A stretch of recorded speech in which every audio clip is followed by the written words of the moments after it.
You could have this apple in my right hand for £1 and this one in my left hand for £2. Most rational people would pick the one in my right hand, the cheaper one.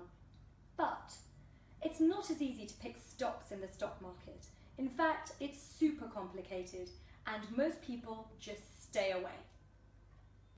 Let's start with a simple example.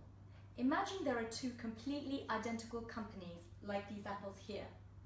Company A trades at £15 a share and Company B trades at £30 a share. Same management, same product, everything is the same. Which one would you choose? Well, of course, most average people would choose Company A at £15 a share because it's the cheaper one. The problem though is the £15 isn't for the whole apple or the whole company, but in fact for just one piece or one share in the company.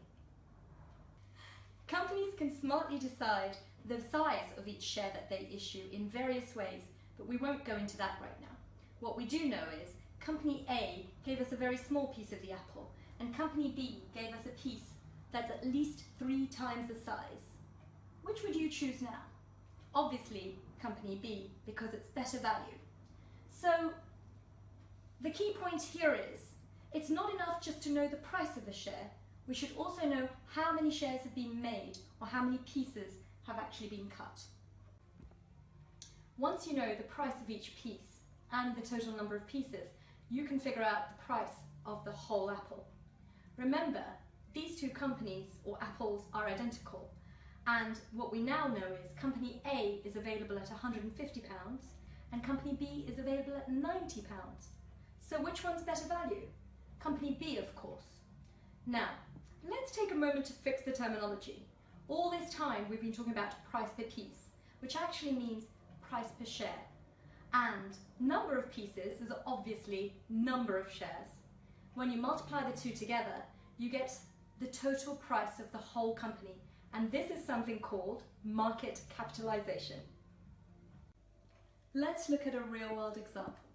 Tesla trades at $228 per share, which seems more expensive than Apple and Netflix. But if you compare their market capitalization, you'll see that Tesla is the cheapest at $34 billion. So the number of shares does matter. Next time you're researching stocks, remember to consider the price per share and the number of shares, which when you put them together gives you market capitalization. You must be wondering why we're comparing Apple, Tesla and Netflix when they're all completely different businesses. In the real world, there are no identical companies. They're all different. And in order to compare them, as well as market capitalization, what you need to be able to do is look at the juice or the return you get from these companies. This we'll discuss in the next episode. For now, I'm going to help myself. See you next time.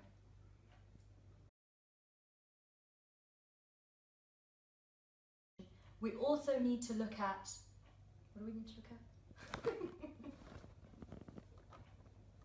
Alright, nearly there. What was I supposed to say? The juice or the return, that's it. Company A gave us a very... Everything was fine until then, wasn't it? Yeah. What is the line about Company A? What is about the size? What?